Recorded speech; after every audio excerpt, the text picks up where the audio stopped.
Hello and welcome to my podcast today, November the 15th, 2014, and we're having a little walk, me and the dog, which is a little coton de Dulier, around the lanes of Normandy, near my house where I live. It's quite mild, there's no one around. I can see a little church in the village in the distance, about a mile. A few cows, some crops, some pasture, some barbed wire fencing, ditches along the lane. And we had rain this morning, but it's eased off now. So it's wet, but it's it's a perfectly nice day. And for November the 15th, I think we're pretty lucky. I was going to talk about wheat allergy, actually, wheat and gluten allergy. It's very popular at the moment. I was in England recently and I noticed that there are now shelves and shelves of allergy product. Oh, there's a van that's just come out of a driveway ahead. It's got its little reversing signals on, you might have heard that. The van is delivering food because we're so in the middle of nowhere here that actually quite a lot of people do get their food delivered. There really isn't. Well, there are shops sort of 20 kilometres away, but some older people, they actually get deliveries of food. So that's great. Okay. So yeah, I noticed that there's a lot of wheat and gluten-free products on the shelves now. In France, you don't really get so much of that, but and you can, there's so many articles about it. Everybody seems to have a wheat or gluten allergy now. I mean, the jury's out as to whether it's really as pandemic as you would think. But anyway, I have this problem as well. I'm not sure whether the allergy, and I think I would call it an allergy rather than an intolerance, because the symptoms are so peculiar. I think an intolerance, I always imagine that an intolerance would be fairly mild symptoms, and an allergy kind of slightly more severe. With an allergy, it's something that you really want to avoid completely, and I'm in that boat with my wheat and gluten intolerance or allergy. The thing is that the symptoms I get, and may have had for 20 or 30 years, are very peculiar. I did read on the internet recently that one or two other people they've said the same thing, and which was really quite reassuring. Although it was only one or two people out of the millions of people who claim to have this intolerance, it was still great to hear that other people were having what I considered very bizarre reactions to wheat or gluten. Now, I'm not sure if it is wheat or if it's gluten or if it's both. I really don't know.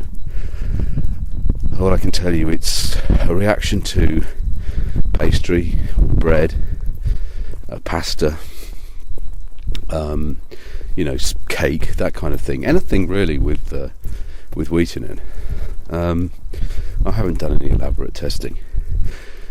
And yes, you get bloating and you get sort of discomfort, and you feel kind of overly full, and actually it interferes a little bit with sleep as well. And I guess that those are the classic symptoms, really.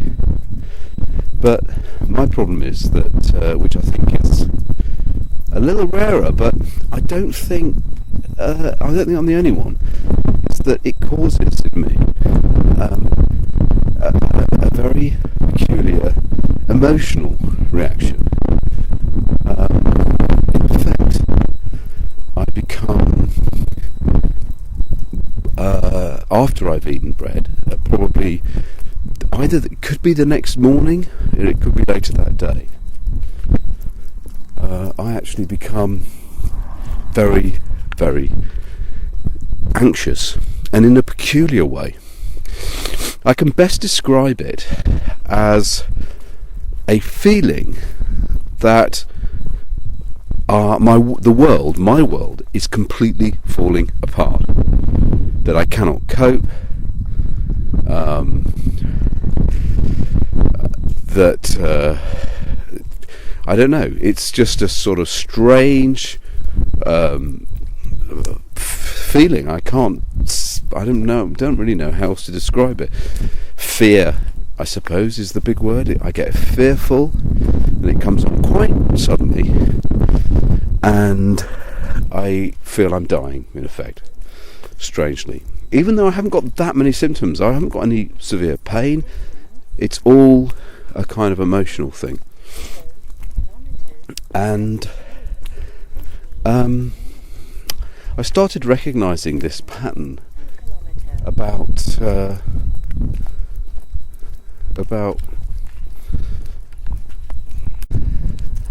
over the last sort of 3 years, because I used to occasionally, like every 2 or 3 weeks. I mean, at this stage, I knew that I was intolerant to wheat, but occasionally, I would succumb. And I noticed the pattern when I started ringing my partner at strange times, occasionally, once every 3 weeks or so, and saying, I'm in a terrible state, I'm having a terrible anxiety attack, my world is falling apart, I can't cope,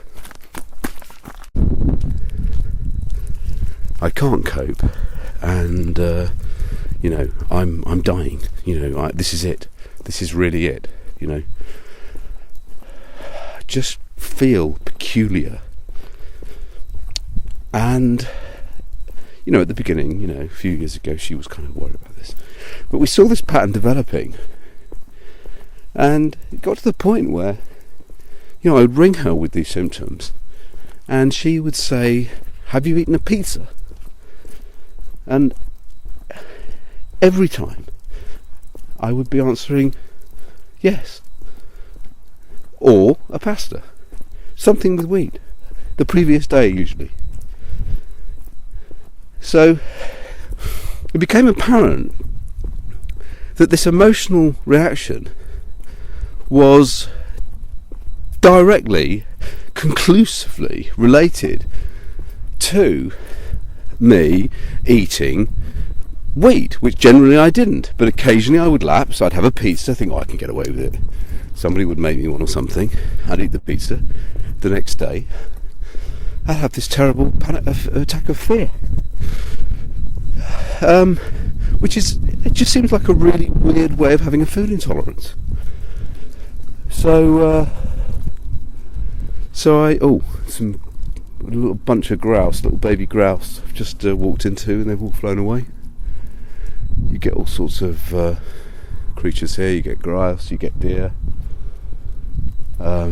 Yesterday, for the first time ever, I saw a badger, and it literally walked across the road in front of me. Extraordinary animal, sort of silver and black and striped, and never seen one before. I mean, obviously they're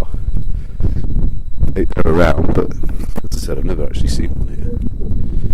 That was great. Anyway, so as I said, I looked on the internet and found that other people had this same reaction to wheat, or gluten, I don't know which one it is, and that's a really weird thing. Anyway, I looked into it a little bit further, as you do and as you can, because of course, now we've got all this access to information, and I did discover that certain enzymes in wheat do have do affect brain chemistry.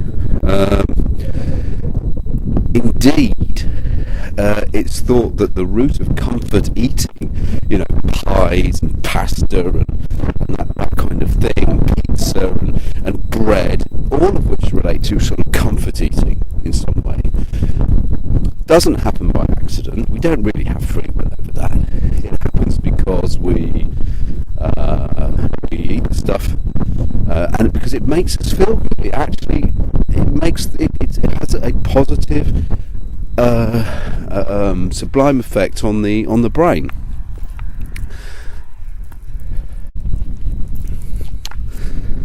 And so there's no doubt that it does affect brain chemistry, and it seems to be in some people, obviously this must be the case, that it's not a positive effect on the brain, that there's something going on, there is some chemical reaction happening, but it causes some kind of emotional distress which manifests in anxiety.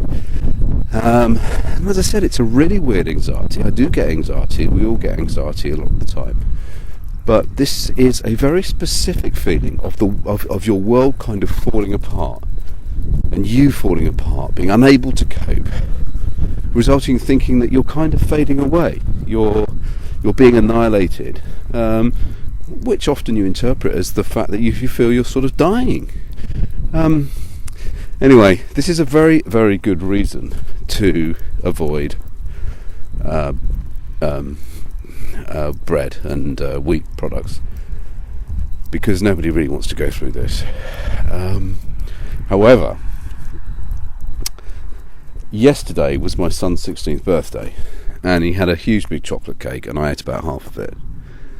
And today I am suffering from all of those symptoms, which is why I thought I'd talk to you on my walk, because instead of panicking about them, I'm sort of coming to terms with the fact that this is a reaction, and that although it's unpleasant, as long as it doesn't turn into a vicious cycle where one starts worrying about it and starts catastrophizing, then I think you can get through it.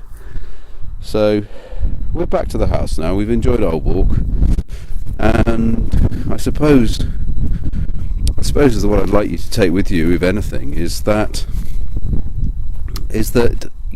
you know, these food allergies or intolerances or certain aspects of lifestyle can have huge impacts on our emotional health.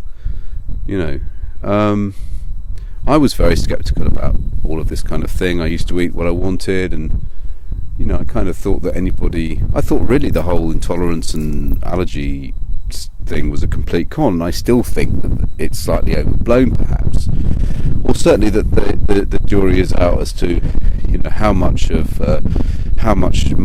of modern illness is caused by food, and how much modern illness is actually just caused by, you know, the way we live today, which is pretty poor in many respects. Yes, we're rich, we've got things, but you know, people don't have a lot of time for themselves, and they don't get enough sleep, and they're stressed out, and there's a lot of pressure now just in survival. But I underestimated it, and I'm really pleased now that I've managed to get a grip on the sort of foods that can cause me quite strange reactions. So anyway, there you go. That's my story about my wheat allergy, and I'll keep you posted on that. And I look forward to doing the next podcast. Bye for now.